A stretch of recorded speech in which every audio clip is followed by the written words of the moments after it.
نحمده ونصلي على رسوله الكريم اعوذ بالله من الشيطان الرجيم بسم الله الرحمن الرحيم رب اشرح لي صدري ويسر لي امري واحلل عقدة من لساني يفقهوا قولي واجعل لي وزيرا من اهلي اللهم فقهنا في الدين رب زدنی علما اللہم ارنا الحق حقا وارزقنا اتباعا اللہم ارنا الباطل باطلا وارزقنا اجتنابا آمین ثم آمین۔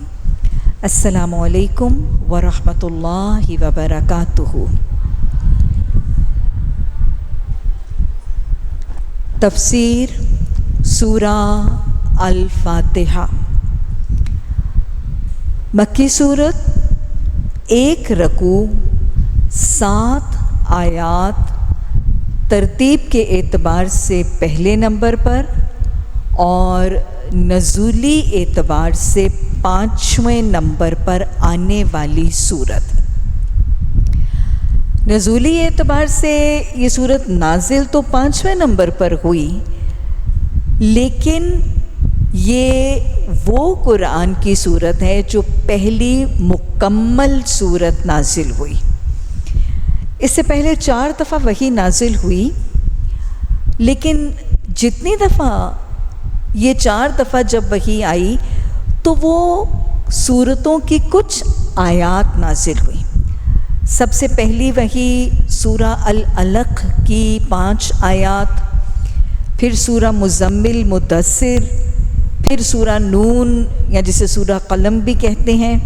یہ 4 دفعہ یہ وحی صورتوں کی نازل ہوئی، لیکن ان سب صورتوں کی کچھ آیات نازل ہوئی۔ سورہ الفاتحہ پہلی مکمل نازل ہونے والی صورت تھی، اور اس کی فضیلت اور اس کے شان نزول کے حوالے سے حیات طیبہ کا وہ واقعہ بھی موجود ہے جو صحیح حدیث سے ثابت ہے۔ راوی فرماتے ہیں کہ اللہ کے رسول صلی اللہ علیہ وسلم ہم سب کے درمیان تشریف فرما تھے۔ آپ نے آسمان کی طرف اپنی نگاہ اٹھائی اور آپ صلی اللہ علیہ وسلم نے فرمایا، جو میں نے سنا کیا تم نے بھی سنا؟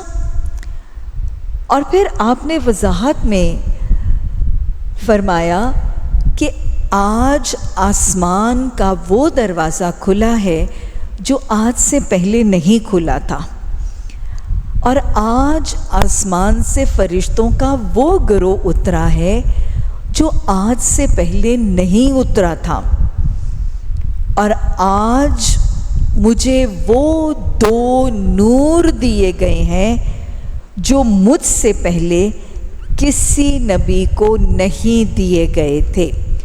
اور یہ 2 نور کون سے تھے؟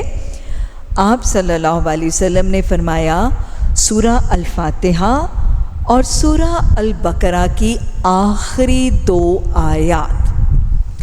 اور یہ بتانے کے بعد آپ نے مزید فرمایا کہ ان دونوں کو پڑھ کے جو دعا کرے گا اس کی دعا رد نہیں ہوگی۔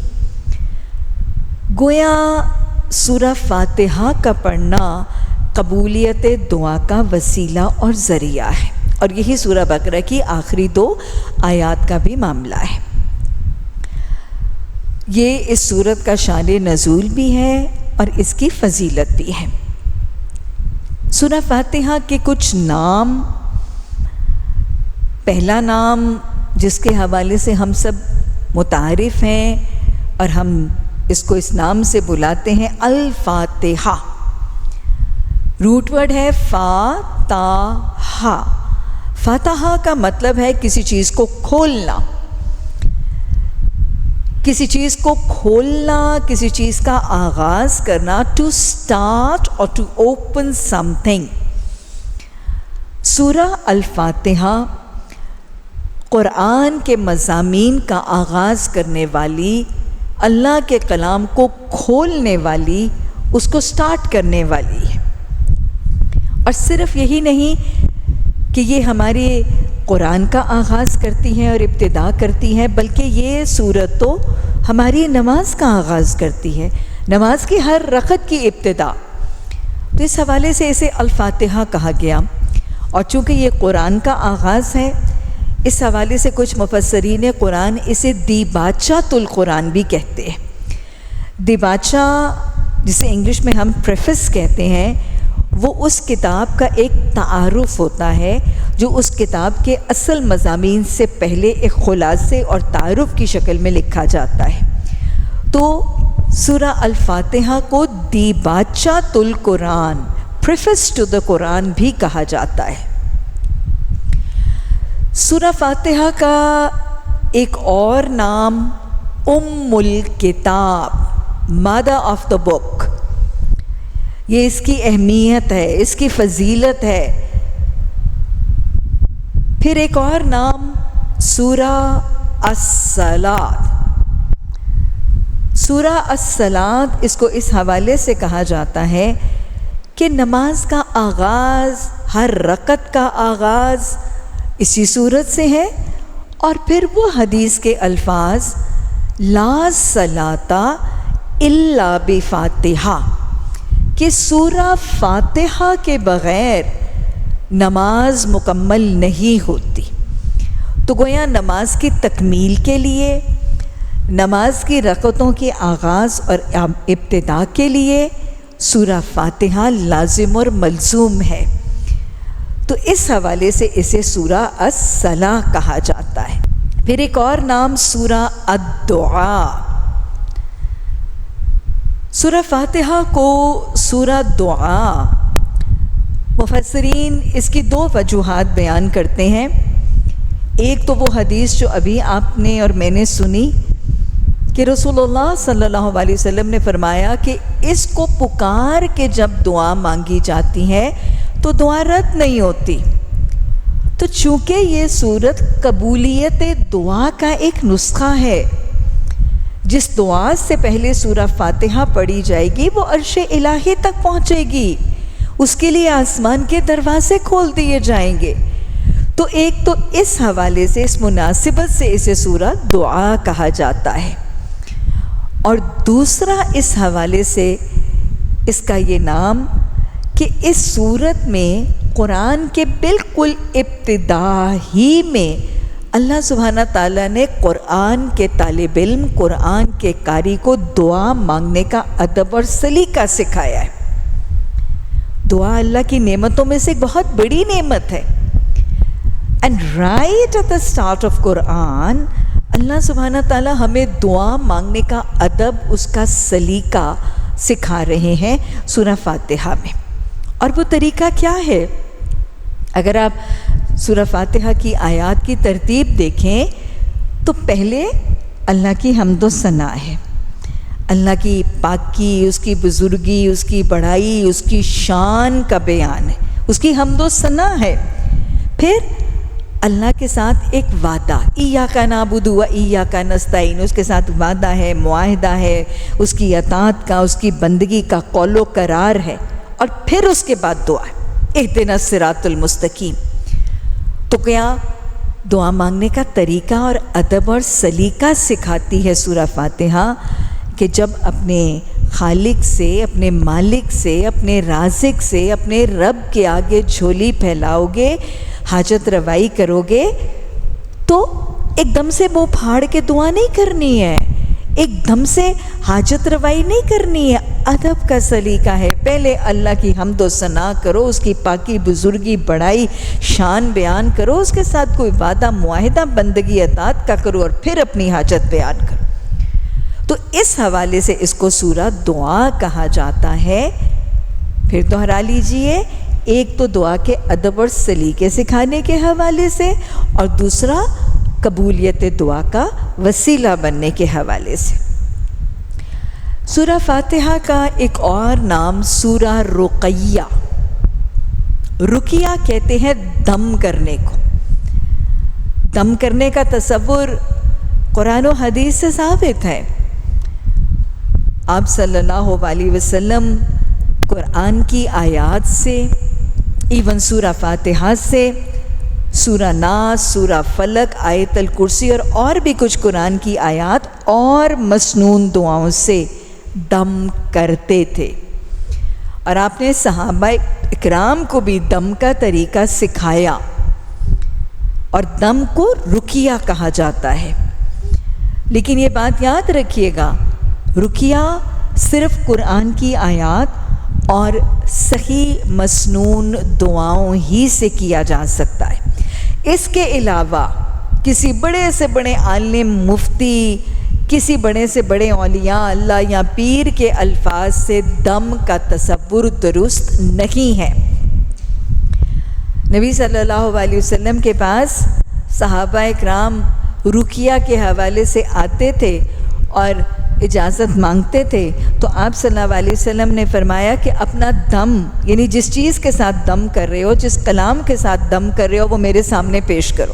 اور پھر جب آپ صلی اللہ علیہ وسلم ان کو اپروو کرتے تھے کہ اس میں کوئی مشرکانہ الفاظ نہیں ہے، کوئی عقیدے اور ایمان کے مترادف الفاظ نہیں ہے، تو پھر اس سے دم کی اجازت ملتی تھی۔ تو گویا قرآن کی آیات اور مسنون دعاؤں کے ساتھ دم کیا جا سکتا ہے، اور صرف انہی کے ساتھ دم کیا جائے گا۔ اور دم کا طریقہ صرف یہ ہے کہ وہ الفاظ ادا کیے جاتے ہیں اور پھر پھونک مارتی جاتی ہے یا ہاتھ مل دیا جاتا ہے پانی پر، کھانے کی چیزوں پر، یا جسم کے کسی حصے پر، یا نظر کے لیے اس شخص پر، لیکن پھونک کے علاوہ اور کسی چیز سے دم کا تصور حدیث اور سنت سے ثابت نہیں ہے۔ تو اس مناسبت سے اسے سورہ الرقیہ بھی کہا جاتا ہے، اور رقیہ شفا کے لیے کیا جاتا ہے، تو اسی حوالے سے اسے سورہ شفا بھی کہا جاتا ہے۔ دو نام، سورہ رقیہ، سورہ شفا۔ حیات طیبہ کا وہ واقعہ بھی صحیح حدیث سے ثابت ہے۔ حضرت ابو سعید خدری رضی اللہ تعالیٰ عنہ کی روایت سے وہ واقعہ کہ صحابہ اکرام ایک سفر پر تشریف لے گئے، اور ان کے ایک لیڈر تھے، ایک ان میں سے ان کا سربراہ تھا۔ انہوں نے اپنے واپسی کے سفر پر ایک قبیلے میں پڑاؤ کیا اور وہاں پر قیام کیا۔ جب صحابہ اکرام اور یہ سارے ساتھی اس قبیلے میں پڑاؤ کر رہے تھے، تو قبیلے والے لوگ ان کے پاس اپنی ایک حاجت سے آئے، اور انہوں نے کہا کہ ہمارے سردار کو کسی زہریلی چیز نے کاٹ لیا ہے۔ اکثر روایات میں آتا ہے کہ بچھو نے کاٹ لیا ہے، اور انہوں نے کہا کہ آپ اس پر دم کر دیں۔ تو راوی یہ فرماتے ہیں کہ حضرت ابو سعید خدری رضی اللہ تعالیٰ عنہ انہوں نے ان لوگوں سے کہا کہ پانی، نمک ڈال کر پانی لائیں، اور وہ نمک والے پانی سے وہ جسم کا حصہ جس پر اس زہریلی چیز نے کاٹا تھا، نمک والے پانی سے اس کو دھوتے جا رہے تھے، اور سورہ فاتحہ پڑھ کے اس پر دم کرتے جا رہے تھے۔ اس کے بعد قبیلے والوں نے اپنے سردار پر جو یہ دم کیا گیا، اس کے بدلے ان کو معاوضہ بھی دیا۔ کچھ روایات میں بکریوں کا تذکرہ ہے۔ اب صحابہ اکرام مسافر جب واپس مدینہ آئے اور رسول اللہ صلی اللہ علیہ وسلم کی خدمت میں حاضر ہوئے، تو انہوں نے یہ واقعہ بیان کیا کہ اس طرح دم کیا گیا، اور نمک والے پانی سے اس عضو کو دھویا گیا، اور سورہ فاتحہ سے دم کیا گیا، اور پھر اس دم کے بدلے معاوضہ بھی لیا گیا۔ تو آپ صلی اللہ علیہ وسلم نے اس سارے عمل کی تردید نہیں کی، اور آپ نے اس میں سے کسی چیز سے منع نہیں کیا۔ گویا قرآن کی آیات سے دم کیا جا سکتا ہے، سورہ فاتحہ سورہ رقیہ ہے، اور دم کرنے والا دم کا جائز معاوضہ بھی لے سکتا ہے۔ سورہ الفاتحہ کا ایک نام جو اللہ نے قرآن میں خود بتایا ہے، اللہ تعالیٰ فرماتے ہیں وَلَقَدْ آتَيْنَاكَ سَبْعًا مِّنَ الْمَثَانِي وَالْقُرْآنِ الْعَظِيمِ۔ مکی صورت میں اللہ نے محمد صلی اللہ علیہ وسلم پر جب بہت زیادہ مخالفت تھی، اور جب بہت زیادہ ٹارچرز اور پرسیکیوشنز اور اپریشن اپنی عروج پہ پہنچا ہوا تھا نا، تو اللہ سبحانہ تعالیٰ رسول اللہ صلی اللہ علیہ وسلم کو اپنی نعمتیں یاد کروا رہے، اور نعمتوں میں اللہ فرما رہے ہیں کہ ہم نے آپ کو 7 دہرائی جانے والی آیات، سبع من المثانی اور قرآن العظیم کی نعمتوں سے نوازا ہے۔ یہ آپ کو تسلی دینے کے لیے، آپ کو حوصلہ دینے کے لیے یہ نعمتوں کا تذکرہ اللہ نے کیا ہے قرآن میں۔ اب جب رسول اللہ صلی اللہ علیہ وسلم سے پوچھا گیا کہ سبع من المثانی سے کیا مراد ہے، تو آپ نے فرمایا اس سے مراد سورہ الفاتحہ ہے۔ 7 دہرائی جانے والی آیات، سبع من المثانی سے مراد سورہ الفاتحہ ہے۔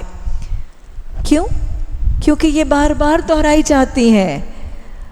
ہم اپنی دعاؤں کی آغاز میں اس کو دہراتے ہیں، ہم اپنی ہر نماز میں اس کو دہراتے ہیں، ہر رکعت کے آغاز میں اس کو دہراتے ہیں، تو لہٰذا یہ بار بار دہرائی جاتی ہیں۔ آج ذرا کیلکولیٹ کیجئے گا نا، اگر کوئی شخص اپنی نمازوں میں صرف فرض نمازیں اور موقتہ سنتوں میں بھی گنتی کرے، غیر موقتہ کو چھوڑ بھی دیں، صرف فرض رکعتیں اور موقتہ سنتوں میں بھی دیکھیں، تو ذرا گنتی کیجئے گا کہ ہم کتنی دفعہ، منیمم کتنی دفعہ ہم سورہ فاتحہ دن میں دہراتے ہیں۔ تو سبع من المثانی اس کا نام ہے، جو قرآن میں خود سجیسٹ کیا گیا ہے۔ اس آیت سے 2 بڑے پیغام ملتے ہیں۔ سب سے بڑی بات تو یہ کہ سورہ فاتحہ کی اہمیت، اس کی امپورٹنس، کہ اللہ سبحانہ تعالیٰ when trying to count the blessings to Prophet صلی اللہ علیہ وسلم، اللہ مینشن کرتے ہیں ایک طرف سورہ فاتحہ ہے، ایک طرف سورہ فاتحہ اور ایک طرف پورا قرآن۔ تو یہ سورہ فاتحہ کی امپورٹنس ہے، اس کی اہمیت اور اس کی فضیلت ہے کہ اللہ نبی مہربان صلی اللہ علیہ وسلم کو نعمتوں کا تذکرہ کرتے ہوئے ایک پلڑے میں سورہ فاتحہ ڈال کے دوسرے پلڑے میں پورا قرآن، اسی لیے اس کو ام الکتاب بھی کہا گیا ہے۔ اور پھر دوسری بات جو اس آیت سے واضح ہوتی ہے کہ سورہ فاتحہ 7 آیات پر مشتمل ہے۔ اگر آپ الحمدللہ سے لے کے دعالین تک دیکھیں تو پھر یہ 6 آیات ہیں۔ اس حوالے سے یہ واضح طور پر ثابت ہوتا ہے کہ بسم اللہ الرحمن الرحیم سورہ فاتحہ کا اپنا لازم حصہ ہے،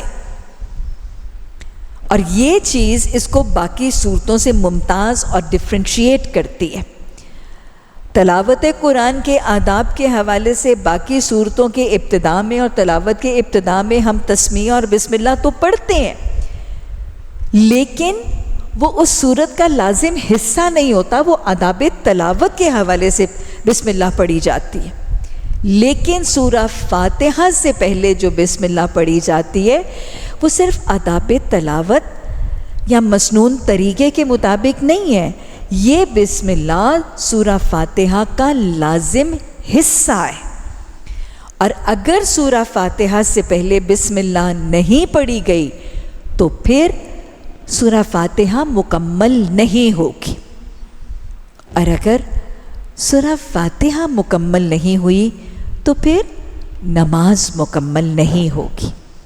دہرائیں، ابھی میں نے آپ کو حدیث بتائی لا صلاۃ الا بفاتحہ، کہ جب تک فاتحہ نہیں پڑھی جائے گی تب تک نماز مکمل نہیں ہوگی۔ تو لہٰذا کیا کرنا ہے؟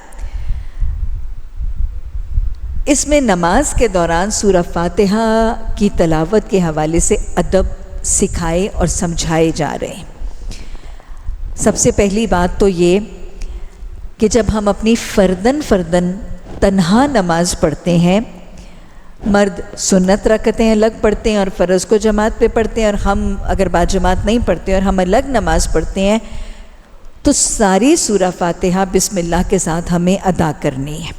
اگر با جماعت نماز ادا کی جائے تو امام ابو حنیفہ کے علاوہ باقی تینوں ائمہ کی رائے یہ ہے کہ قیام کے دوران مقتدی کو اپنی سورہ فاتحہ کی تلاوت کرنا لازم ہے، کیونکہ لا صلاۃ الا بفاتحہ، تو مقتدیوں کو سورہ فاتحہ کے بعد کی صورتیں، امام اگر کوئی ایسی صورت تلاوت کر رہے ہیں جو ہمارے حفظ میں نہیں ہے، تو اس کی تلاوت نہ بھی ہو تو قیام مکمل ہو جائے گا، لیکن با جماعت نماز میں امام کے مقتدی اپنی سورہ فاتحہ کی تلاوت کریں گے۔ یہ لا صلاۃ الا بفاتحہ کے حوالے سے اکثر ائمہ کی رائے ہے۔ بہرحال امام ابو حنیفہ کی رائے اس کے فرق ہے۔ امام ابو حنیفہ کے نزدیک یہ ہے کہ با جماعت نماز میں اگر امام تلاوت کر رہے ہیں تو وہ تلاوت مقتدیوں کے لیے کفایت کرے گی، اور مقتدیوں کو اپنی الگ سورہ فاتحہ کی تلاوت لازم نہیں ہے۔ دوسری بات، بسم اللہ کا پڑھنا۔ نماز چاہے ہماری فردن الگ نماز ہے، چاہے با جماعت نماز ہے، اس سے پہلے بسم اللہ سورہ فاتحہ سے پہلے پڑھنی لازم ہے، کیونکہ یہ اس کا لازم حصہ ہے۔ جب بسم اللہ نہیں پڑھی جائے گی تو سورہ فاتحہ مکمل نہیں ہوگی، اور سورہ فاتحہ مکمل نہیں ہوئی تو نماز مکمل نہیں ہوگی۔ اس لیے نماز میں بسم اللہ سورہ فاتحہ سے پہلے پڑھنا لازم ہے۔ آپ یہ بات سن کے شاید آپ کے ذہنوں میں یہ خیال آئے کہ ہم تو جب بھی با جماعت نماز میں امام کو نماز کی امامت کراتے ہوئے جہری نمازوں میں دیکھتے ہیں، وہ تو بسم اللہ نہیں پڑھتے، وہ تو الحمدللہ سے تلاوت شروع کرتے ہیں۔ اور بلکہ ہماری مسجدوں میں کیا، ہم امام کعبہ کی مسجد میں مسجد حرام میں جب نماز کی تلاوت سنتے ہیں، یا وہاں جا کے ہم نے جب پڑھی تو امام کعبہ تک حرم میں تلاوت جہری نماز میں الحمدللہ سے شروع کرتے ہیں۔ تو یہ کیا کہہ رہی ہیں بسم اللہ کا پڑھنا؟ اصل میں بات کیا ہے، یہ رسول اللہ صلی اللہ علیہ وسلم کی سنت ہے۔ بخاری کی حدیث میں پتہ چلتا ہے کہ آپ صلی اللہ علیہ وسلم با جماعت نماز جس میں جہری اونچی آواز میں تلاوت ہوتی تھی، اس میں اونچی آواز کی تلاوت الحمدللہ سے شروع کرتے تھے، لیکن اس سے پہلے بسم اللہ الرحمن الرحیم کو زیر لب اپنے دل میں ادا کرتے تھے۔ تو اگر مساجد میں امام اور حرم میں امام کعبہ الحمدللہ سے شروع کرتے ہیں تو وہ سنت کے مطابق بسم اللہ الرحمن الرحیم کو دل میں ادا کر چکے ہوتے ہیں، اس لیے ہمیں بھی بسم اللہ الرحمن الرحیم کو ادا کرنا ہے۔ یہ سورہ فاتحہ کے کچھ نام اور اس کے فضائل، اب اس کی تفسیر کا آغاز اگر کریں، اعوذ باللہ من الشیطان الرجیم، بسم اللہ الرحمن الرحیم۔ اعوذ باللہ، آج ابتدائی سیشن میں یہ بات کروں کہ یہ آداب تلاوت ہیں جو اللہ نے خود قرآن میں سکھائے ہیں۔ سورہ ہجر کی آیت نمبر 87 میں اللہ نے فرمایا وَإِذَا قَرَأْتَ الْقُرْآنَ فَاسْتَعِذْ بِاللَّهِ مِنَ الشَّيْطَانِ الرَّجِيمِ، کہ اے قاری قرآن، تم جب بھی قرآن کی تلاوت کرنے لگو تو کیا کرو؟ فَاسْتَعِذْ بِاللَّهِ مِنَ الشَّيْطَانِ الرَّجِيمِ، اللہ سبحانہ تعالیٰ کی پناہ اس مردود شیطان سے مانگ لیا کرو۔ تو جس کا کلام ہے، جس کا قرآن ہے، اس نے خود اس کی تلاوت کا ادب اور سلیقہ سکھایا کہ قرآن کی تلاوت سے پہلے اعوذ باللہ من الشیطان الرجیم کے الفاظ کہہ کر اللہ سے شیطان کی پناہ مانگا کرو۔ یہ کیوں ضروری ہے؟ آپ کو پتہ ہے نا کہ جب شیطان کو سجدے کا حکم دیا گیا اور اس نے حکم سے انکار کیا تو فخرج، اس کو جنت سے نکال دیا گیا، اور پھر اس دن سے وہ حضرت انسان اور بنی نوع آدم کا دشمن ٹھہرا۔ اللہ سے اس نے مکالمہ کیا کہ اب میں ان کے رستے پر بیٹھوں گا اور ان کو جنت کے رستے سے روکوں گا، کہ ان کی وجہ سے میں جنت سے نکالا گیا تو اب میں ان کو جنت سے نکلوا کے رہوں۔ اور انسانوں کی دشمنی اور عداوت پر جم گیا۔ اسی لیے اللہ قرآن میں وارن کرتا ہے نا، اِنَّهُ لَكُمْ عَدُوٌّ مُّبِينٌ، اس میں کوئی شک نہ کرنا کہ وہ شیطان تمہارا کھلم کھلا دشمن، اِلَّانِيَا کھلم کھلا دشمن۔ اب جنت کا رستہ ہم کہاں سے سیکھتے ہیں؟ جنت کا روڈ میپ گائیڈ ٹو جنہ تو قرآن ہے. تو جب بنی نو آدم میں سے کوئی بھی اس قرآن کو تھامتا ہے، اس کو پڑھتا ہے، اس کو پڑھنے کا ارادہ کرتا ہے، تو شیطان پھر خلل ڈالتا ہے. شیطان اکساہٹیں ڈالتا ہے، خلل ڈالتا ہے، وسوسے ڈالتا ہے، رکاوٹیں ڈالتا ہے، دھوکے. اس نے مختلف طریقے بتائے تھے. اس نے کہا کہ میں ان کو امیدیں دلاؤں گا، ان کو آرزوئیں دلاؤں گا، ان کو الجھاؤں گا، ان کو مایوسیوں میں ڈالوں گا، نا امیدیوں میں ڈالوں گا، ان کو اداسیوں میں ڈالوں گا، ان کو مختلف قسم کے میں وسوسے ڈال کے قرآن سے رکنے سے روکوں گا. اور وہ روکتا ہے. ہاں، قرآن سے جڑنے والوں کو وہ مختلف طریقوں سے روکتا ہے.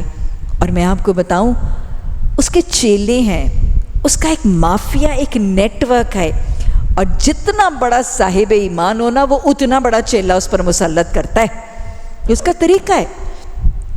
تو لہٰذا تلاوت قرآن سے پہلے شیطان کی اکساہٹوں سے پناہ مانگنا بہت ضروری ہے. اور میرا خیال ہے ہم سب یہ اکساہٹیں محسوس کرتے ہیں.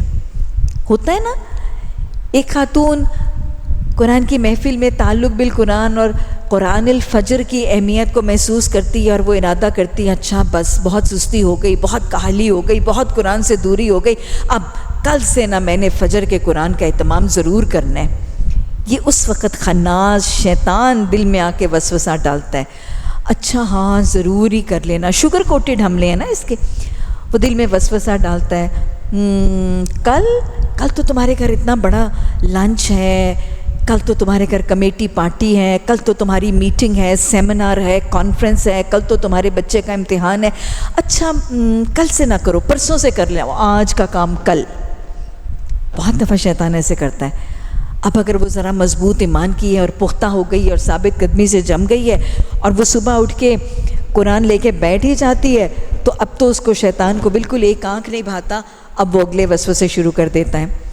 قرآن کی تلاوت کرنے والی کو کبھی گمی ہوئی چابیاں یاد کرواتا ہے، کبھی موبائل کا واٹس ایپ کا میسیج یاد کرواتا ہے، کبھی کچھ، اور اس کا دھیان دنیا کی طرف لگاتا ہے.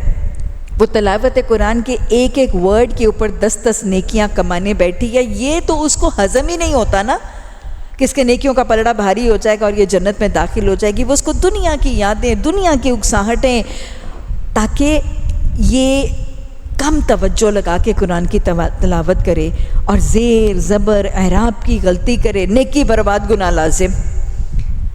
وہ یہ خلل ڈالتا ہے کہ تلاوت قرآن کے اندر خلل ڈالتا ہے کہ کہیں نیکیاں نہ کمانے میں کامیاب ہو جائے.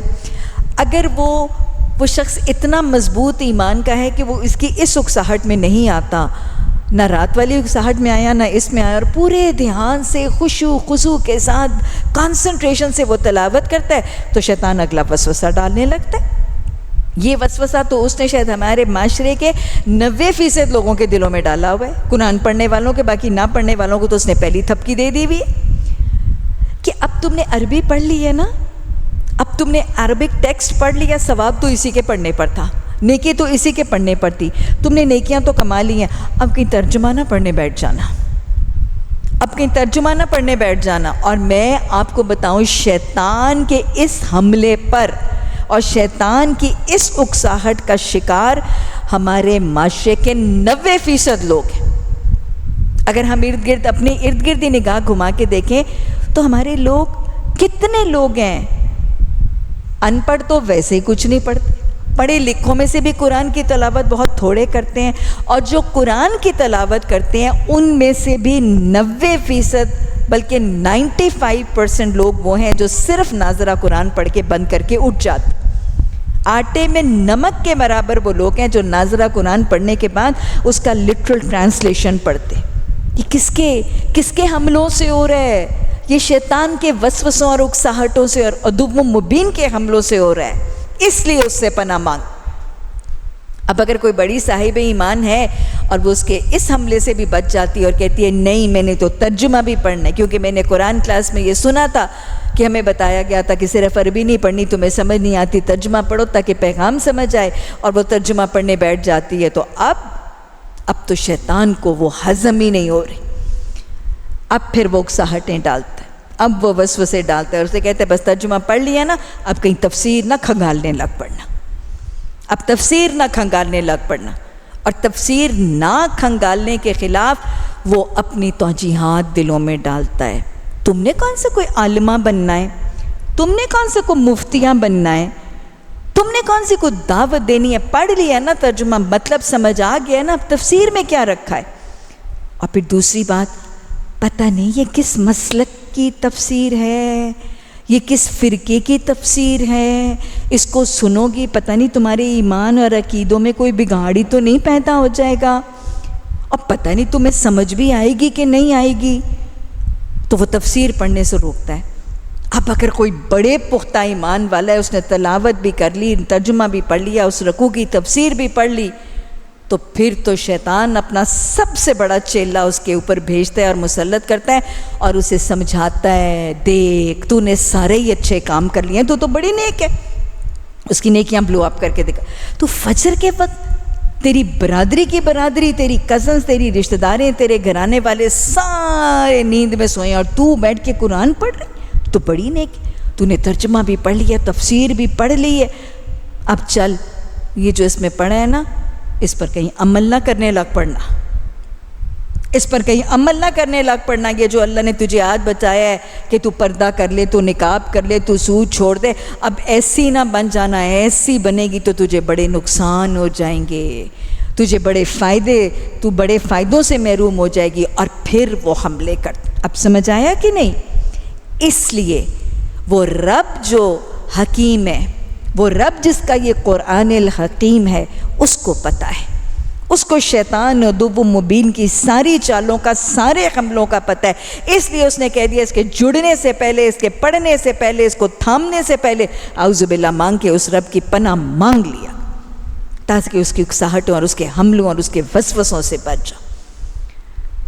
تو آئندہ جب بھی قرآن کی تلاوت کریں گے، کیا پڑھنا ہے پہلے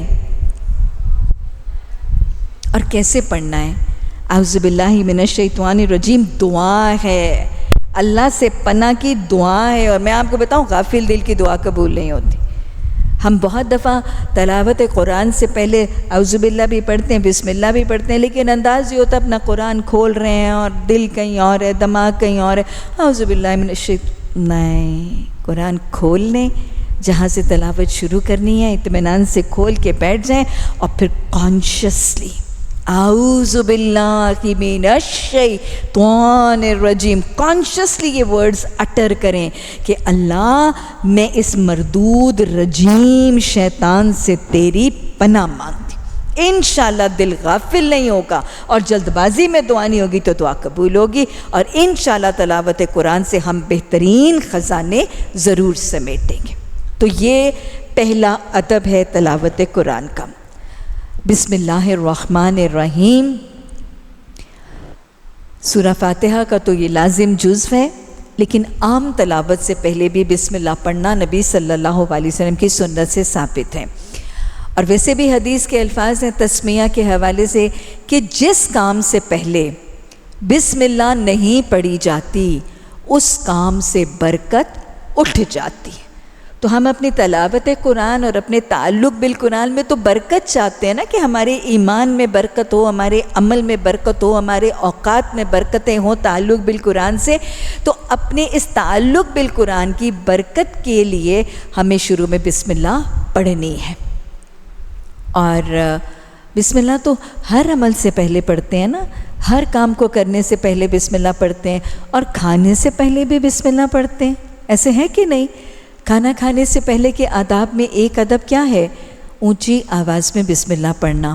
اچھا، اونچی آواز میں کیوں پڑھنا چاہیے بسم اللہ؟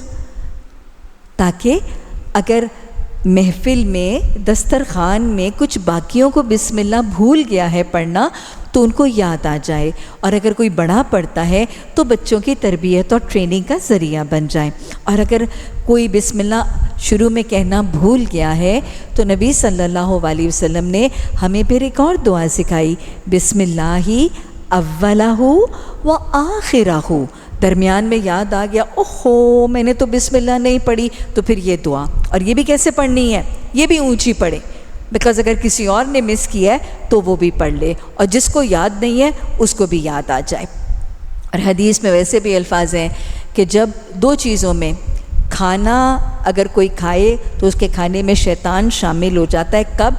ایک تو جب کھانے سے پہلے بسم اللہ نہیں پڑھی جاتی تو اس کھانے میں شیطان شامل ہو جاتا ہے. اور دوسری بات، اگر کھانا اپنی ضرورت سے زیادہ ہرس میں، ہوس میں، طمع میں ضرورت سے زیادہ ڈال دیا اور وہ کھانا تھالی میں بچ گیا تو اس کھانے میں بھی شیطان شامل ہو جاتا ہے.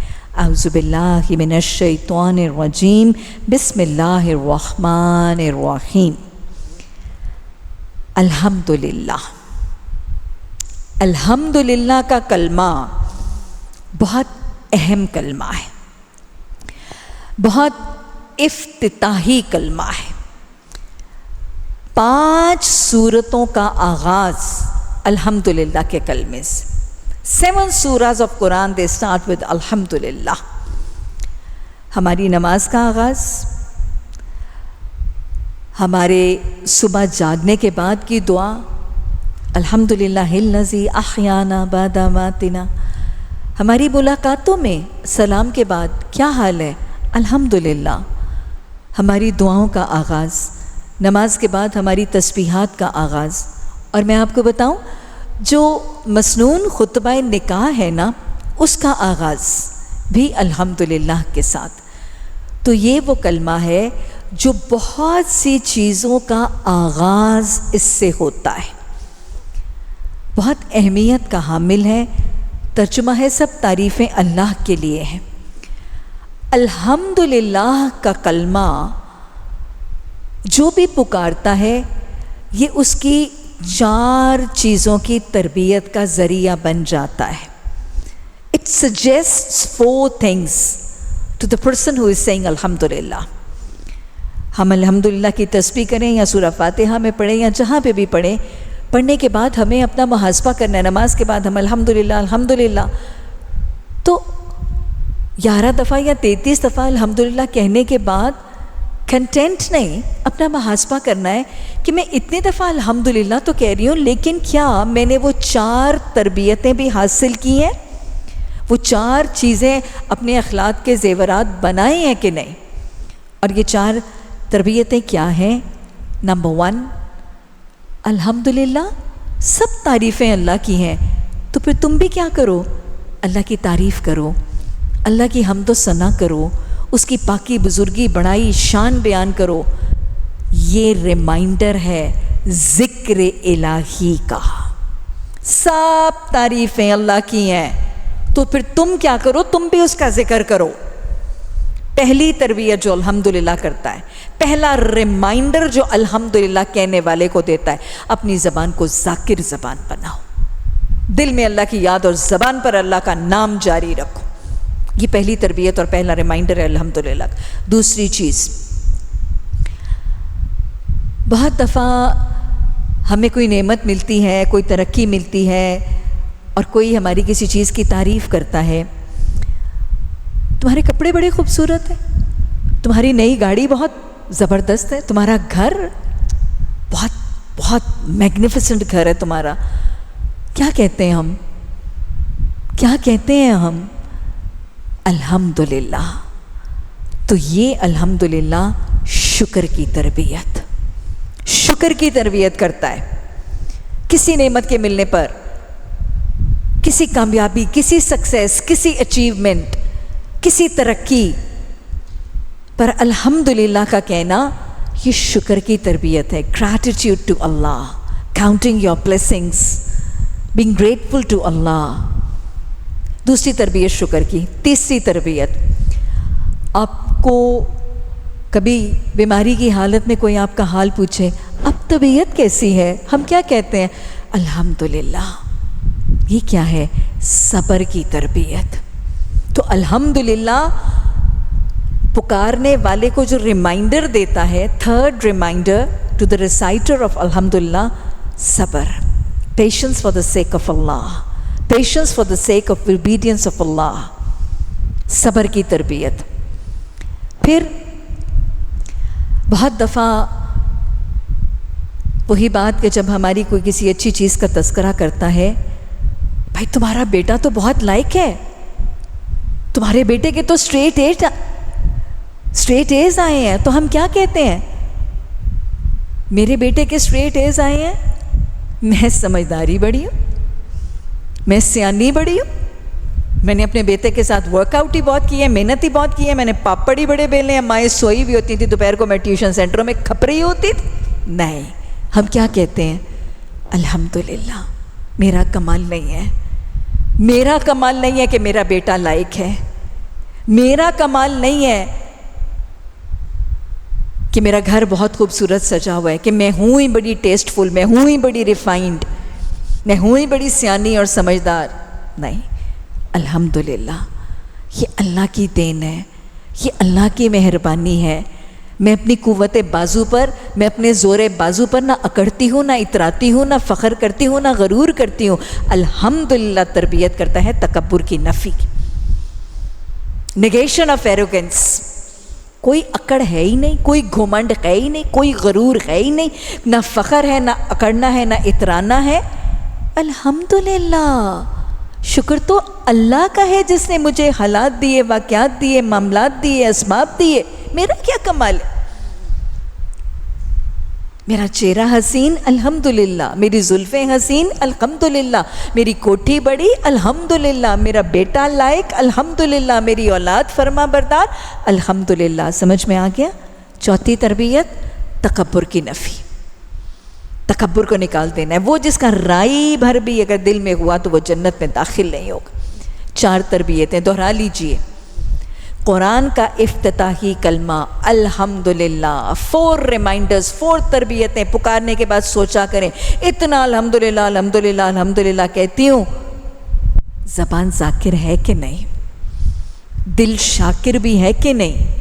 الحمدللہ کہنے کے باوجود میری زندگیاں ناشکری سے تو نہیں بھری پڑی، تسبیح جھپنے کے باوجود زندگی میں بے صبریاں تو نہیں ہیں، اور کہیں الحمدللہ کہنے کے باوجود میں اکڑتی تو نہیں ہوں، میں غرور کر کے، تکبر کر کے، لوگوں کو لک ڈاؤن کر کے اپنے آپ کو ون اپ تو نہیں سمجھ رہی ہوں.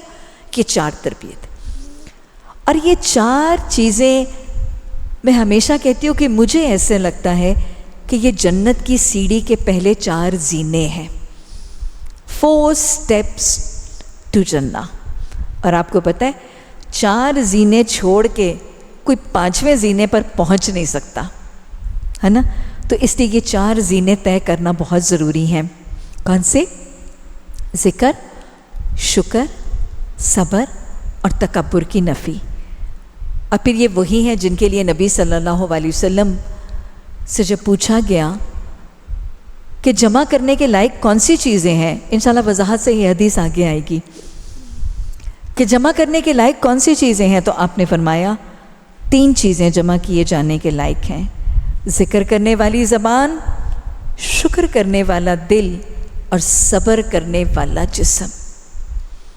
اسی لیے نبی صلی اللہ علیہ وسلم نماز کے بعد کے جو مسنون اذکار ہیں اس میں کون سی دعا ہے؟ ربی، اے میرے رب، اعینی، تو میری مدد کر، علی ذکرکا و شکرکا و حسن عبادتک. کہ اللہ میں خود سے خود یہ کیفیت نہیں حاصل کر سکتی، تو میری مدد کر، معاونت کر، کاؤنسلنگ کر، گائیڈ کر کہ میں تیرا ذکر کروں، میں تیرا شکر کروں، تاکہ میری عبادات میں حسن پیدا ہو. اور پلے سے باندھ لیجئے، عبادات میں حسن تب پیدا ہوتا ہے جب زبان ذاکر ہوتی ہے اور دل شاکر ہوتا ہے. غافل اور ناشکرے نماز کے حسن سے محروم ہوتے ہیں. اللہ ہمیں ان میں نہ بنائے. اللہم اجعلنی صبورا وجعلنی شکورا. اور پھر آپ نے فرمایا کہ خوش بخت ترین، the luckiest person on Allah's earth، خوش بخت ترین شخص ہے وہ جس کو 4 چیزیں مل گئیں: ذکر کرنے والی زبان، شکر کرنے والا دل، صبر کرنے والا جسم اور دین کے مددگار ازواج. اللہ ہمیں اور ہماری اولادوں کو یہ 4 نعمتوں سے مالا مال کر دینا. اللہم انی اعوذ بک من زوال نعمتک. الحمدللہ. کس رب کی تعریف؟ رب العالمین. اس رب کی حمد و ثنا کرو، اس کی پاکی بزرگی بڑائی بیان کرو جو رب ہے. رب کون ہے؟ رو با واو کا مطلب ہے نشو نما کرنا، گرو کرنا، فلرش کرنا. جو بڑھاتا ہے، نشو نما کرتا ہے، پالتا ہے، پوستا ہے. تو سب تعریفیں اس کے لیے ہیں جو رب ہے، جو پالتا ہے، جو سسٹینر ہے، جو ربوبیت کرتا ہے. کس کی؟ تمہاری. العالمین، تمام جہانوں کی. جو تمہارا بھی رب ہے، تمہاری اولادوں کا بھی رب ہے، ماں کے پیٹ کے اندر اندھیروں میں تین پردوں میں تاریکیوں میں جو پالنے والا ہے، اور العالمین، تمام جہانوں کا پالنے والا. وہ ایک پہاڑ کی چوٹی کے اوپر، ایک سنگلاخ چٹان کی پہاڑ کی چوٹی کے اوپر ایک باز اور شکرے کے گھونسلے کے اندر جو اس کا بچہ ہے نا، وہ اس کا بھی پالنہار ہے. سمندر کی گہرائیوں میں فیتھمز اینڈ فیتھمز آف پانی، میلا میل پانی کی گہرائی کے اندر، وہ سمندر کی تہ میں، تاریکی میں، اس سمندر کے تہ میں ایک پتھر کے نیچے ایک مچھلی کے انڈے سے نکلنے والے بچے کا بھی رب ہے. تو تعریف اس کی کرو جو رب العالمین ہے. اور وہ رب العالمین کیسا ہے؟ الرحمن الرحیم. رب کی شان بتائی جا رہی، اور رب کی جو پہلی صفت قرآن میں بتائی گئی ہے وہ رحمان اور رحیم ہے. دونوں کا مادہ، دونوں کا روٹ ورڈ دیکھیں کیا ہے. اس دونوں کا روٹ ورڈ را ہا میم. کیا ہے؟ رحم. رحم اللہ کی صفت ہے، جس کے لیے حدیث کے الفاظ ہیں کہ جب اللہ نے اس کائنات کو تخلیق کیا تھا تو اللہ نے اپنے عرش پر لکھ دیا تھا رحمتی غالب الی غضبی، رحمتی غالب علی غضبی الی یوم القیامہ.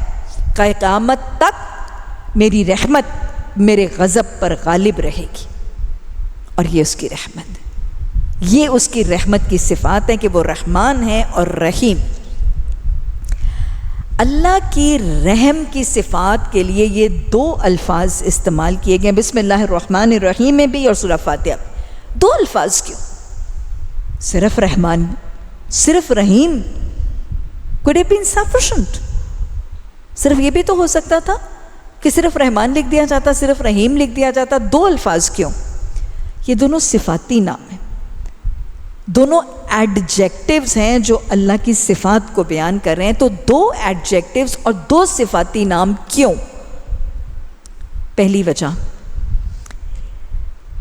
اللہ کے رحم کی صفت بہت زیادہ ہے، اور اگر شاید صرف ایک صفاتی نام آتا نا اس کی رحم کے لیے تو شاید قاری قرآن کو اس کی رحم کی صفت کا اندازہ نہ ہو سکتا. قاری قرآن، قرآن کے طالب علم کو اللہ کی رحم کی صفت کا اندازہ دینے کے لیے دو ایڈجیکٹیوز، دو صفاتی نام. یہ بالکل کئی دفعہ ایسے کہ جیسے ہم بات کر رہے ہوتے ہیں، زرد رنگ کا تعارف کروا رہے ہوتے ہیں، کوئی شخص بڑے شوق زرد رنگ کا لباس پہن کے آیا تھا تو ہم کہتے ہیں برائٹ فلوریسنٹ یلو، ہے نا. ورنہ اگر برائٹ یلو بھی کہہ دیتے تو کافی تھا، لیکن ہم ساتھ فلوریسنٹ بھی ڈال دیتے ہیں تاکہ وہ دیکھنے والے کو، سننے والے کو لگے کہ وہ یلو کتنا برائٹ یلو تھا. برائٹ شاکنگ پنک، حالانکہ صرف شاکنگ پنک کہہ دیتے تو بھی کافی تھا، لیکن ہم ساتھ برائٹ کا ایڈجیکٹیو ایڈ کر دیتے ہیں. سمجھ میں آیا؟ اس لیے اللہ کے رحم کی صفت کو ربن کرنے کے لیے، ہمیں پوری اس کی رحم کی صفت کا یقین دلوانے کے لیے اور اس کا صحیح تاثر کریٹ کرنے کے لیے ایک نہیں، رحمان ہے، رحیم ہے، دو صفاتی نام. ایک تو یہ وجہ. دوسری وجہ، الفاظ تو دو ہیں لیکن ان کے معنی اور کیفیتیں فرق ہیں. رحمان کیا ہے؟ رحمان آپ انشاءاللہ گرامر پڑھتی جائیں گی تو آپ کو سمجھ آئے گی کہ کس وزن کا مطلب کیا ہے. رحمان فعلان کے وزن پر ہے، مبالغے کے حد سے زیادہ رحم کرنے والا. رحمان، طوفان، طغیان. سمجھ میں آ رہا؟ جب سمندروں میں طغیانی بڑھ جاتی ہے تو کیا ہوتا ہے؟ دریاؤں میں، سمندروں میں طغیانی یا طوفان آتا ہے تو پھر اس کا پانی اس کے ساحلوں سے نکل جاتا ہے، ایسے ہی ہوتا ہے نا. بس یہ رحمان ہے، اس کا رحم حد سے زیادہ ہے، اس کا رحم مبالغے سے زیادہ ہے، اس کا رحم حدود کو، قیود کو کراس کر کے جاتا ہے، اس کا رحم لمٹس کو کراس کر. یہ رحمان ہے. سمجھ میں آیا؟ اچھا، رحمان مبالغے سے زیادہ رحم تو کرتا ہے، لیکن یہ رحمان جو ہے نا وہ رحم ہے جو عام ہے، سب پر ہے، خاص نہیں ہے. رحمان وہ رب ہے کہ وہ رحم کرتا ہے، مبالغے سے زیادہ کرتا ہے، اور اس کا رحم پھر عام ہوتا ہے. یہ رب رحمان ہے، اس کی صفت ہے. آپ دیکھیں دنیا میں رب رحمان ہے. اللہ کے رحم کی صفت، رحمان ہونے کی صفت جو ہے نا وہ قیامت سے پہلے، سور کے پھونکے جانے سے پہلے. دنیا کی زندگی میں کیا ہے؟ اللہ کیا رحم کر کے اولادیں، مال، عزت، کھانا پینا، ہوا، روٹی روزی کیا صرف نمازیوں کو دیتا ہے؟ کیا صرف اپنے فرما برداروں مسلمانوں کو دیتا ہے؟ اس کا رحم عام ہے نا. کافروں کو، فاسقوں کو، فاجروں کو، منافقوں کو، بے نمازیوں کو اولادیں سب کو دیتا ہے. اولادیں بھی دیتا ہے، پانی، ہوا، روشنی، روٹی، رزق، ساری نعمتوں سے وہ اپنے ساری بنی نوع آدم کو نوازتا ہے، کیونکہ اس کا رحم عام ہے. اس کا رحم خاص نہیں ہے کہ وہ صرف نمازیوں کو اولاد دے گا اور بے نمازیوں کو اولاد سے محروم رکھے گا. وہ صرف اپنے فرما بردار مسلمانوں کو تو روٹی روزی دے گا، لیکن بے نمازیوں، نان مسلمز کو نہیں. یہ دنیا کی زندگی میں رب رحمان ہے، اس کا رحم عام ہے، وہ سب کو دیتا ہے. اور اس کی وجہ بھی میں آپ کو بتاؤں. دنیا امتحان گاہ ہے. یہ دنیا امتحان گاہ ہے. امتحان گاہ میں جو سہولتیں ہوتی ہیں نا، کبھی بیٹھے ہیں امتحان گاہ میں، ایگزامینیشن ہال میں بیٹھے ہیں، کبھی پرچہ دیا ہے ایگزامینیشن ہال میں؟ کیا ہوتا ہے وہاں پہ؟ لائق سٹوڈنٹس بھی ہوتے ہیں، اچھی تیاری والے شاگرد بھی ہوتے ہیں، اور نالائق پانڈے بھی ہوتے ہیں کہ نہیں ہوتے؟ بالکل تیاری کیے بغیر آنے والے شاگرد بھی ہوتے ہیں وہاں پہ. لیکن کرسی، میز، کاغذ، پیپر، پنکھا، لائٹ سب کو ملتی ہے کہ نہیں ملتی؟ کیونکہ امتحان کا ہے. وہ انویجولیٹر یا ممتحن یا ایگزامنر آ کے یہ نہیں کہتا یہ تو بڑا ہی نالائق پانڈا ہے، اس کو کرسی نہ دینا، اس نے تو فیل ہونا ہے، یہ تو بیٹھی ہوئی ہے، لکھی کوئی نہیں رہی، ایسے لے لو پرچہ، اس کو پرچہ نہیں دیں. ایسے نہیں ہوتا نا. امتحان گاہ میں سہولیات سب کو دی جاتی ہیں. یہ دنیا امتحان گاہ ہے. اللہ رحمان ہے، اللہ نعمتوں سے سب کو نوازتا ہے. اب سمجھ آئی رحمان کا مطلب کیا ہے؟ وہ رب جس کا رحم عام ہے، بہت زیادہ ہے، مبالغے سے زیادہ ہے، لیکن عام ہے. اللہ رحمان رہے گا سور کے پھونکے جانے تک. قیامت کے دن تک اللہ رحمان ہے. قیامت کے بعد، سور کے پھونکے جانے کے بعد رحم تو کرے گا، اور مبالغے سے زیادہ کرے گا، بہت زیادہ مرحم کرے گا. لیکن پھر اس دن وہ رحمان نہیں، وہ رحیم بن جائے گا. رحیم وہ رب ہے جس کا رحم مبالغے سے زیادہ تو ہے، فعیل کے وزن پر ہے رحیم. مبالغے سے زیادہ تو اس کا رحم ہے، لیکن پھر اس کا رحم عام نہیں، خاص ہو جائے گا. مخصوص لوگوں پر رحم کرے گا پھر وہ قیامت کے دن. یہ مخصوص لوگ کون سے ہوں گے؟ ہاں، قیامت کے دن سور پھونکے جانے کے بعد رب رحمان نہیں رہے گا، اس کا رحم عام نہیں رہے گا، پھر اس کا رحم رحیم میں بدل جائے گا، اور اس کا رحم مخصوص ہوگا.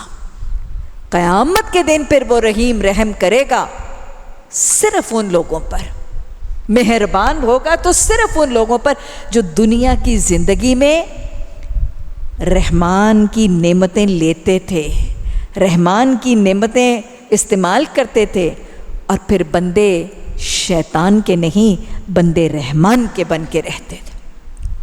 جو زندگی عباد الرحمن بن کے گزارتے تھے، پھر قیامت کے دن عباد الرحمن پر رب رحیم رحم کرے گا۔ اللہ ہمیں عبد الرحمن بنائے، الہی ہمیں عباد الرحمن کی صفات سیکھنے اور اپنانے کی توفیق عطا فرمائے۔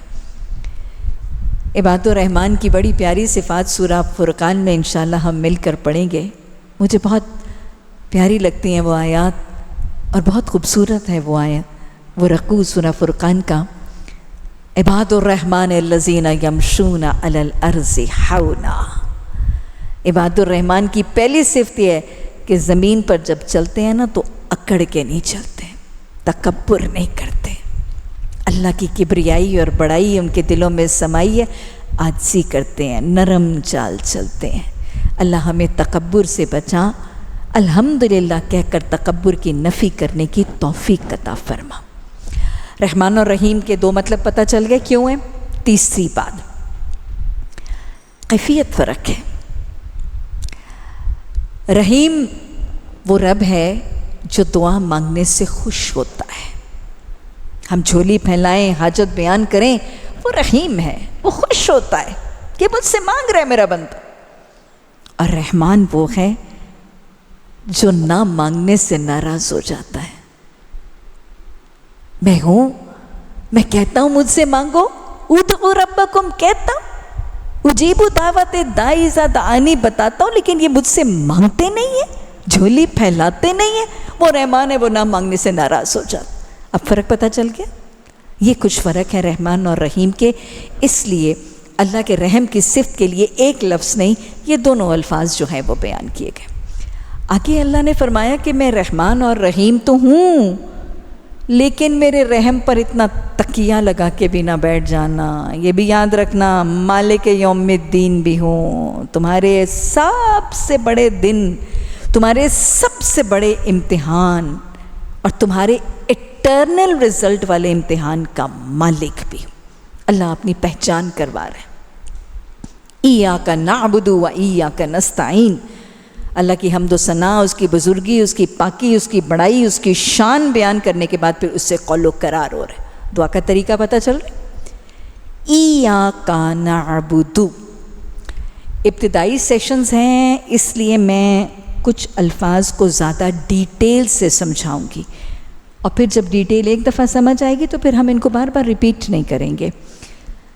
ایاک نعبد کا مطلب ہے صرف تیری ہم عبادت کرتے ہیں۔ نعبد کے مطلب کیا ہے؟ دو مطلب ہیں ایاک نعبد کے، ایک مطلب صرف تیری ہم عبادت کرتے ہیں، only you Allah do we worship، اور دوسرا مطلب صرف تیری ہم بندگی کرتے ہیں۔ عبادت صرف تیری کرتے ہیں کا مطلب عبادات تین قسموں کی ہیں، جسمانی عبادات، فزیکل، مالی عبادات، مانیٹری، تیسری روحانی اسپرچول عبادات۔ جسمانی عبادات کون کون سی ہیں؟ نماز، روزہ، حج ٹو اے گریٹ ایکسٹینٹ، تلاوت قرآن، ذکر، تسبیحات، جہاد، ہجرت، یہ سب کیا ہیں؟ یہ فزیکل عبادات اور جسمانی عبادات ہیں۔ مالی عبادات، زکوٰۃ، زکوٰۃ سے آگے سپر ایروگیٹری، اس سے زیادہ نافلہ صدقات، اللہ کی راہ میں فی سبیل اللہ جو مال خرچ کیا جاتا ہے، چاہے وہ فرض ہے چاہے وہ نافلہ ہے، وہ کیا ہے؟ مالی عبادات۔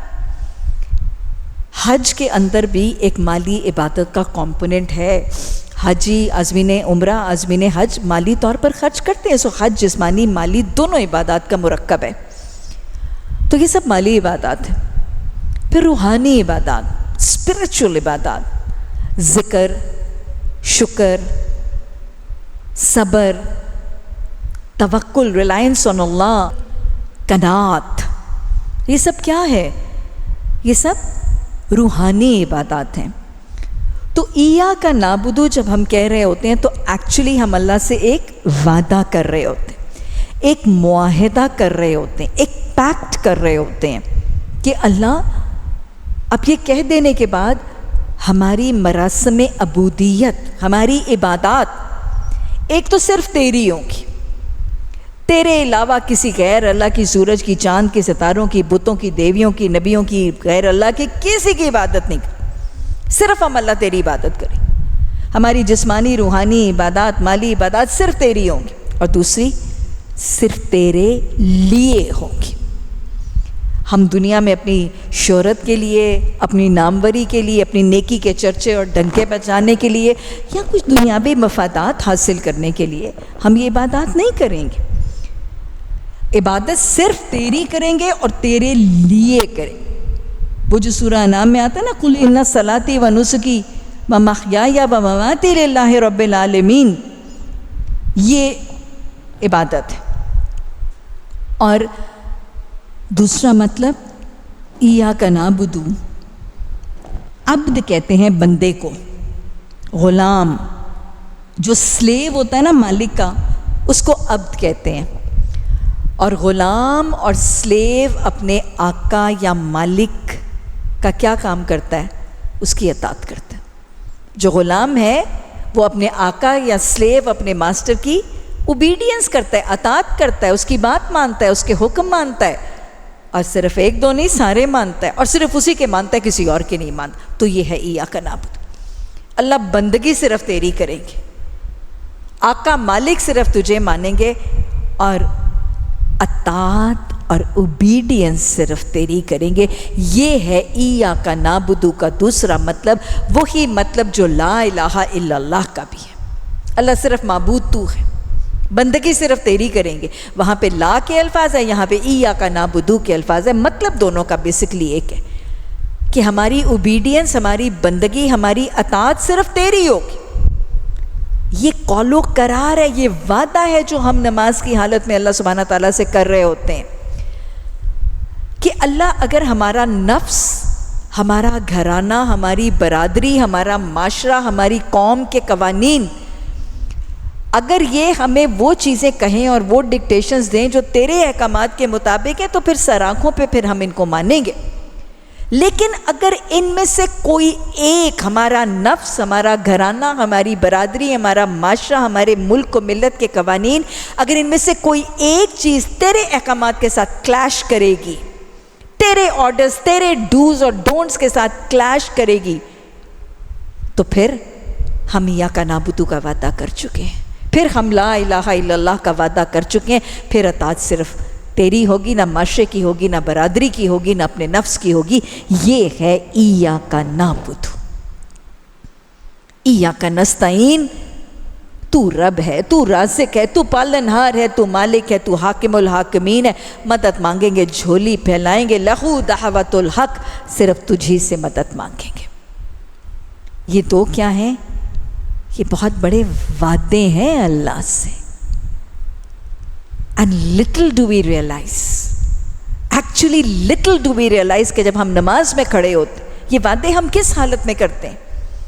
باوضو ہو کے، تکبیر کہہ کے، اللہ سے ہاتھ باندھ کے اللہ سے ملاقات کا آغاز کرتے ہیں، قبلہ رو ہوتے ہیں، با پردہ لباس، با حیا لباس پہنتے ہیں، باوضو ہوتے ہیں، قبلہ رو ہو کے، ہاتھ باندھ کے، نگاہیں جھکا کے، بڑی فرما برداری کا اپنے اوپر وہ اورا طاری کر کے ہم اللہ سے وعدہ کرتے ہیں، اللہ تیرے علاوہ کسی کی اطاعت نہیں کریں۔ سلام پھیرتے سار کبھی نفس کی مانی، کبھی برادری کی مانی، کبھی گھرانے کی مانی۔ یہ کانٹریڈکٹری ہے ٹو دا وعدہ ہم نے اللہ سے کیا۔ یہ وعدہ ہے جو ہم سورہ فاتحہ میں اللہ سے کرتے ہیں۔ اللہ ہمیں کانشیسلی یہ وعدہ کرنے اور پورے شعور کے ساتھ اس وعدے کو حقیقی زندگی میں نبھانے کی توفیق عطا فرمائے۔ اللہ رب سے بدعہدی کرنے سے بچنے والا مسلم و مومن بنائے۔ اللہ بندہ بنا دے، اللہ اپنا بندہ بنا، بندگی کے طریقے سکھا اور بندگی کا حسن عطا فرما۔ یہ وعدے اور سب کچھ کرنے کے بعد قرآن کی پہلی دعا، اہدنا الصراط المستقیم۔ اللہ نے قرآن تھمانے کے بعد قاری قرآن کو اپنی سب سے بڑی نعمت دعا کی نعمت کا تحفہ دیا، دعا کا طریقہ سکھایا سورہ دعا میں، اور پھر پہلی دعا کون سی سکھائی؟ صراط مستقیم کی ہدایت کی دعا۔ صراط مستقیم کسے کہتے ہیں؟ لٹرل ٹرانسلیشن میں سیدھا راستہ۔ حقیقت میں یہ کون سا راستہ ہے؟ جنت کی طرف جانے والا راستہ۔ ایک پوائنٹ دنیا اور ایک پوائنٹ جنہ، دیکھ رہی ہیں؟ ایک پوائنٹ اے دنیا کا، ایک پوائنٹ بی جنہ کا۔ ان دونوں پوائنٹس کے درمیان سب سے چھوٹا، سب سے آسان، سب سے یقینی راستہ جو سیدھا دنیا سے جنہ کی طرف جاتا، سب سے سیدھا، سب سے چھوٹا، سب سے آسان اور سب سے یقینی راستہ جو سیدھا دنیا سے جنت میں جاتا ہے، یہ صراط مستقیم۔ The shortest, the surest, the easiest and the straightest road from دنیا to جنہ، یہ صراط مستقیم ہے۔ ہم اس کے راہی ہیں، ہم اس کے مسافر ہیں۔ ہمیں اس پر اللہ استقامت دے اور اللہ ہمیں اپنی اس منزل تک کامیابی سے پہنچائے۔ تو یہ وہ دعا ہے جو پہلی دعا اللہ نے قرآن میں سکھائی۔ تو سب سے پہلے یہ یاد رکھیے گا، اللہ ہادی ہے، اور اللہ ہادی کو جو دعا سب سے زیادہ پسند ہے وہ ہدایت کی دعا ہے۔ دعائیں مانگنے لگیں، اپنے لیے مانگے، اپنے پیاروں کے لیے مانگے، اپنے اگلوں کے لیے مانگے، مسلمانوں کے لیے مانگے، دوستوں دشمنوں کے لیے مانگے، تو جو سب سے بہترین دعا مانگ سکتے ہیں نا، وہ کسی کی ہدایت کی دعا ہے۔ الہی گمراہوں کو ہدایت عطا فرما، اہدنا الصراط المستقیم۔ اور دوسری بات یہ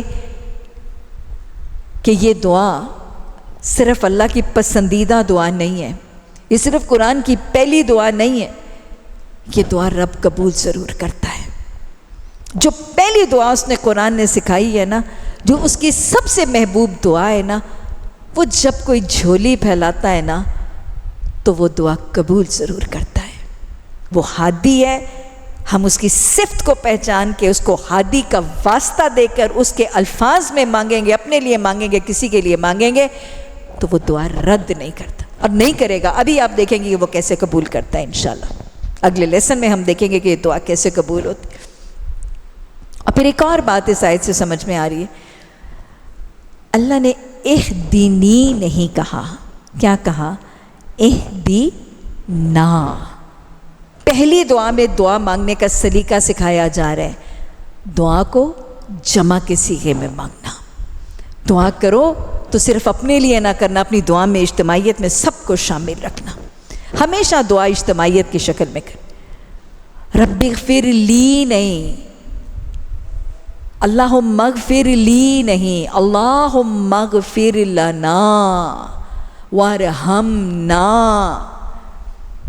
اللہم فقہنا فی الدین۔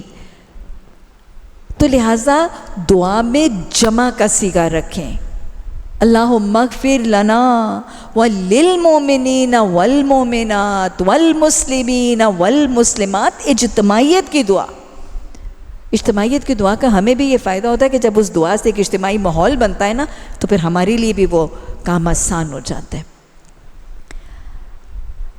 اب مجھے بتائیں، سورہ دعا ہے، اس میں دعا قبول ہوگی، ہم نماز میں مانگتے ہیں، کیا دعا مانگنا کافی ہے؟ ہم نماز میں کھڑے ہو کے کہہ دیتے ہیں نا اہدنا الصراط المستقیم، از دیٹ سفیشینٹ؟ کہ ہم کہتے ہیں کہ اچھا اللہ ہمیں سیدھے راستے کی دعا دکھا، اور ہم مطمئن ہو جائیں کہ اب ہم نے مانگ لیا جنت کا راستہ، اب ہم نے صراط مستقیم مانگ لیا، اور بعد میں ہم نے آمین بھی کہہ لیا، اب ہو جائے گی قبول؟ کیا صرف دعا کرنی کافی ہے؟ دنیا کی زندگی میں کیا کرتے ہیں؟ آپ نے کسی ایسی جگہ پہ جانا ہے، کسی ایسی لوکیشن پہ جانا ہے جس کا آپ کو راستہ نہیں آتا، کیا کرتی ہیں؟ چائے نماز پہ بیٹھ کے، کیا مصلی پہ بیٹھ کے دعائیں کرتی ہیں، اللہ تعالیٰ راستہ بتا دے، اللہ تعالیٰ بلڈنگ میں پہنچا دے، اللہ شادی کے اس میرج ہال تک پہنچا دے؟ بتائیں کیا بیٹھ کے صرف دعائیں کرتی ہیں اور اونچی سی آمین کہہ کے چل پڑتی ہیں گاڑی لے کے؟ کرتی ہیں ایسے؟ ہاں، آپ نے حاجت کے نفل پڑھے ہیں، آپ نے دعائیں کی ہیں، آپ نے آمین کہا ہے، تو بس پہنچ جائیں گے راستے پہ۔ حالانکہ یہ میرا شہر ہے، مجھے اس کے ویئر اباؤٹس بھی پتہ ہے، مجھے امکان ہے کہ میں تکے ٹلے مار کے شاید پہنچ بھی جاؤں، لیکن کیا ہم صرف دعا کر کے اپنی نئی جگہ پر پہنچنے کی کوشش کرتے ہیں؟ نہیں، کیا کرتے ہیں؟ ہم اس کا ایڈریس دیکھتے ہیں، اس کا روڈ میپ دیکھتے ہیں، جس نے ہمیں اس جگہ بلایا اسے فون کر کے اس کے گھر کا لوکیشن سمجھنے کی کوشش کرتے ہیں، اور آج کل تو سب سے بڑی بات ہے پن بھیج دو، ہے نا، اور پھر گوگل آنٹی کے پیچھے پیچھے چلتے ہیں، اس کے بغیر نہیں جاتے۔ اپنے شہر میں، اپنے گلی کوچے میں ہم ایک نئی جگہ پر جاننے کے لیے کتنے وسیلے، کتنی نالج، کتنی انفارمیشن گیدر کرتے ہیں، اور جنت کا راستہ،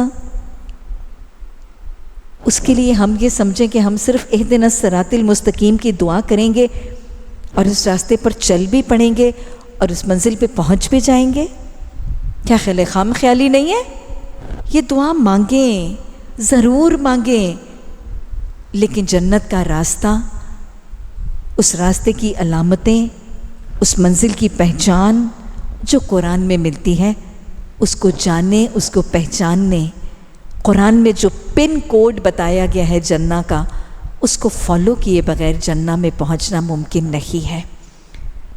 اللہ ہمیں جنت کے راستے اور جنت کے سفر اور اس شاہراہ کو قرآن کے ذریعے سمجھنے اور اپنانے کی توفیق عطا فرما۔ پھر مزید وضاحت ہے، صراط الذین انعمت علیہم۔ اللہ، ہم یہ جو صراط مستقیم کہہ رہے ہیں نا، ہم ان لوگوں کا راستہ مانگ رہے ہیں جن پر تو نے انعام کیا۔ انعمت علیہم سے مراد کون سے لوگ ہیں؟ ہم نے کل ہی کے لیسن میں بات کی کہ وہ لوگ جو اللہ اور اللہ کے رسول صلی اللہ علیہ وسلم کا اتباع اور اطاعت کریں گے، وہ کن کے ساتھ ہوں گے؟ الذین انعم اللہ علیہم، اور وہ کون سے ہیں؟ نبیین، صدیقین، شہداء والصالحین وحسن اولئک رفیقا۔ تو انعمت علیہم سے مراد انبیاء، اللہ کے نبی، اللہ کے رسول، صالحین، شہداء، صحابہ اکرام، یہ ہیں وہ لوگ جن کے راستے پر چلنے کی میں اور آپ انعمت علیہم میں دعا کرتے ہیں۔ اب کیا یہ دعا کرنا کافی ہے کہ ہم کہیں کہ اللہ ہمیں اور ہماری اولادوں کو انعمت علیہم، نبیوں، رسولوں، صحابہ کے راستے پہ چلا دے؟ کیا دعا کرنا کافی ہے؟ نہیں، ان کے عملی رستوں کو جاننا، سیکھنا ضروری ہے۔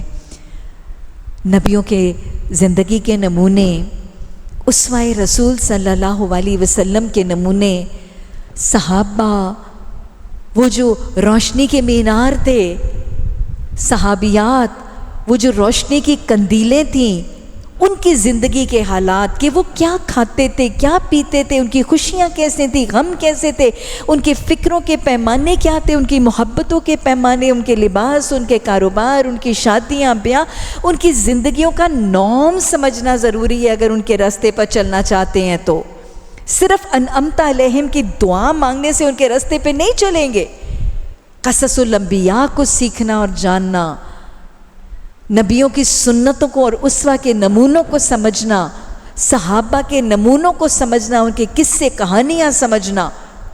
اگر ہم چاہتے ہیں نا کہ ہم اور ہمارے اہل خانہ ان کے راستے پر چلیں تو صحابہ اور صحابیات کے واقعات کو سنیں، سیکھیں، سنائیں۔ آج تو پتہ نہیں کہانیاں کون سی ہیں، قصے کون سے ہیں جو ہم سننے میں مصروف ہیں۔ میں تو ماؤں کو کئی دفعہ ہاتھ جوڑ کے درد دل سے منت کر کے کہتی ہوں کہ خدا کے لیے بچوں کو جو کہانیاں سنا رہی ہیں،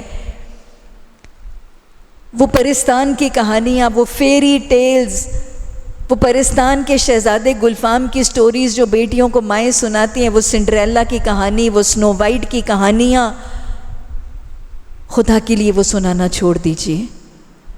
وہ جھوٹے قصے، بے حیائی کی رودادیں، محبتوں کی رودادیں، وہ بچوں کو سنانا چھوڑ دیجئے۔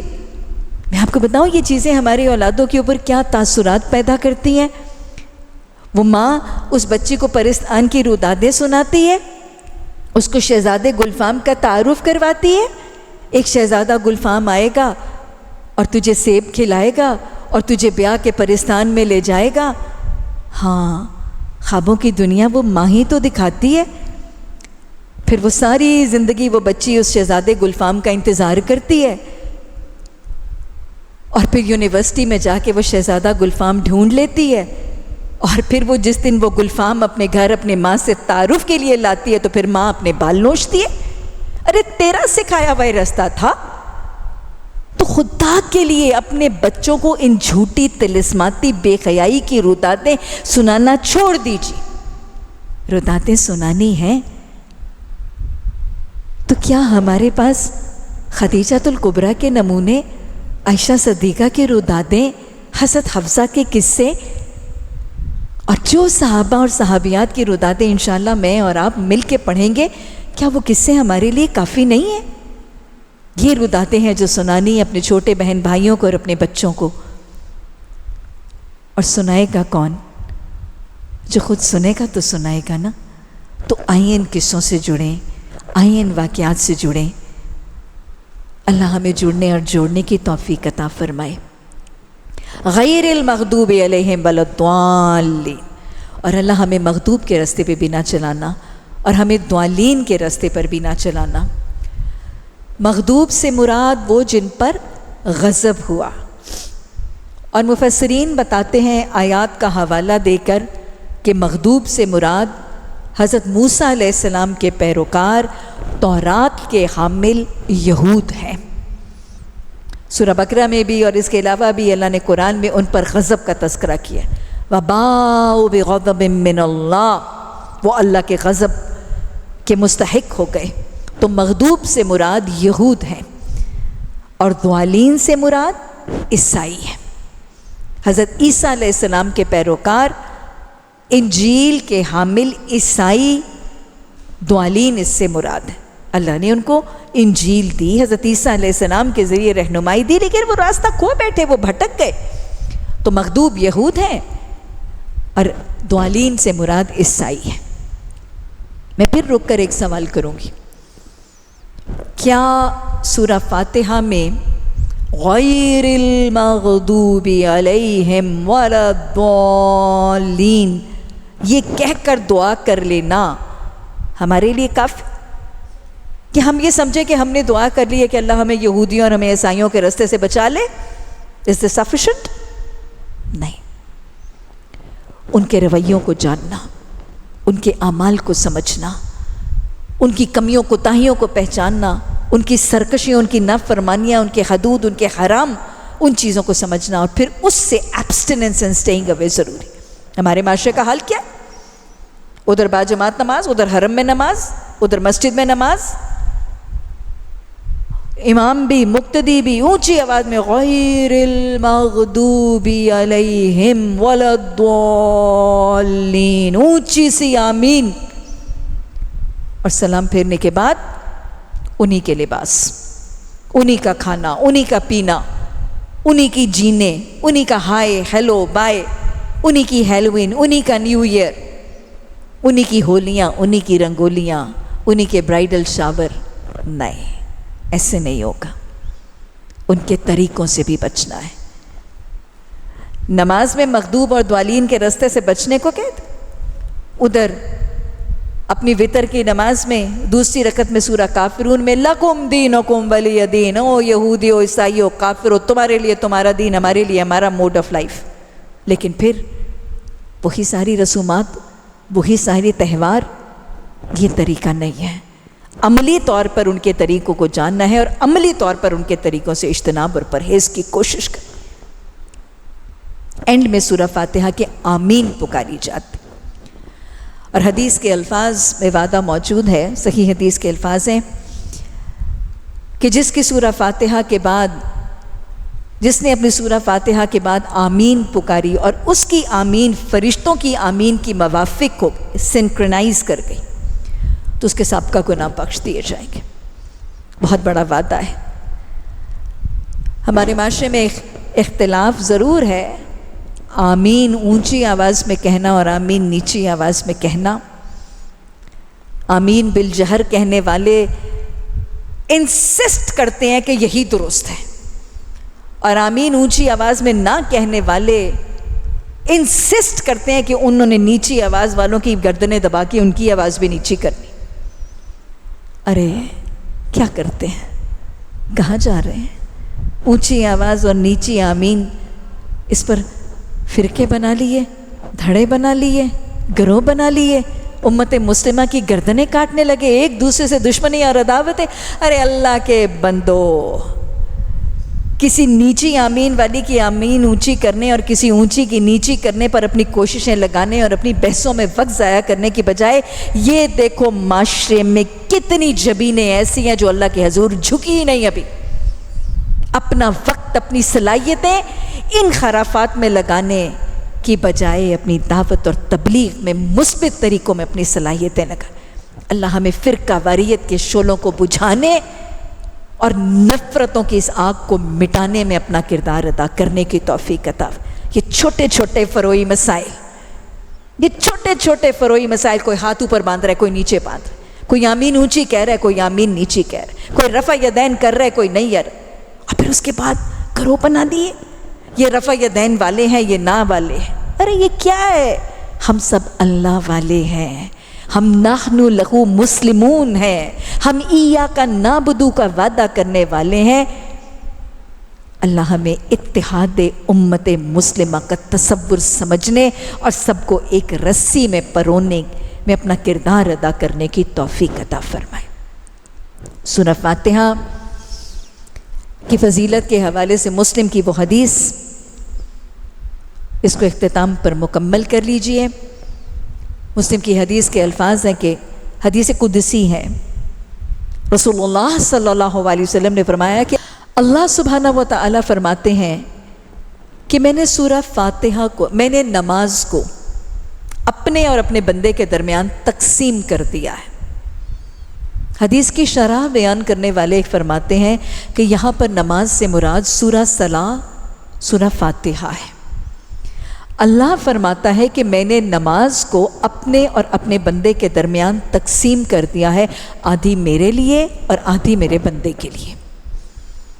اللہ فرماتا ہے کہ جب بندہ کہتا ہے الحمدللہ رب العالمین, تو میں کہتا ہوں میرے بندے نے میری حمد و ثنا کی.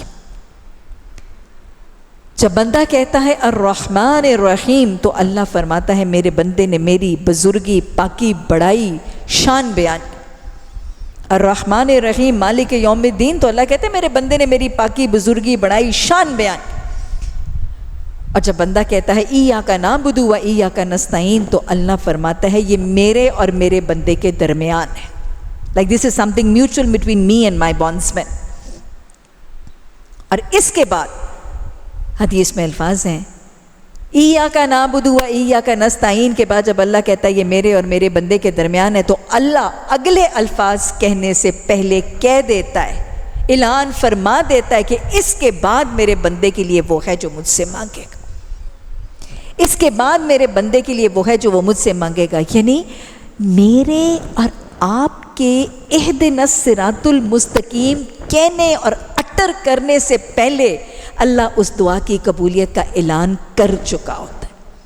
ہم محسوس نہیں کرتے, ہم اپنی نمازوں میں اپنے اوپر یہ کیفیت طاری نہیں کرتے, ورنہ اگر یہ کیفیت طاری ہوتی ہو تو اہدنا الصراط المستقیم کہتے ہوئے دل لرز رہا ہو اور امید کامل ہو کہ انشاءاللہ ہدایت لے کر جائیں گے. اللہ اعلان فرما دیتا ہے کہ اس کے بعد میرے بندے کے لیے وہ ہے جو وہ مجھ سے مانگے گا. یہ ہادی ہے, ہدایت کی دعا مانگنے سے پہلے آسمان کے دروازے اس دعا کے لیے کھول دیتا ہے. اس یقین سے, اس وثوق سے سورہ فاتحہ کو نماز میں پڑھا کریں. سورہ فاتحہ کے ترجمے ہی نہیں, اس کے پیغام کو ذہن نشین کر کے اپنے اوپر وہ کیفیت طاری کر کے کہ میں ایاک نعبد کرتے ہوئے اللہ سے کیا وعدہ کر رہی ہوں اور میں کیسے کون سی ہدایت مانگ رہی ہوں. اللہ ہمیں سوچ کے, شعور کے ساتھ آج کے بعد جو ہم نے سورہ فاتحہ کا میسج پڑھ لیا, اس کو شعور اور فہم کے ساتھ پڑھنے اور اپنے قول و قرار نبھانے کا ذوق و شوق, فکر اور لگن عطا فرمائے. ربنا لا تزغ قلوبنا, ربنا لا تزغ قلوبنا بعد إذ هديتنا وهب لنا من لدنك الرحمة إنك أنت الوهاب سبحانك اللهم وبحمدك نشهد أن لا إله إلا أنت نستغفرك ونتوب إليك سبحان ربك رب العزة عما يصفون والسلام على المرسلين والحمد لله رب العالمين آمين ثم آمين.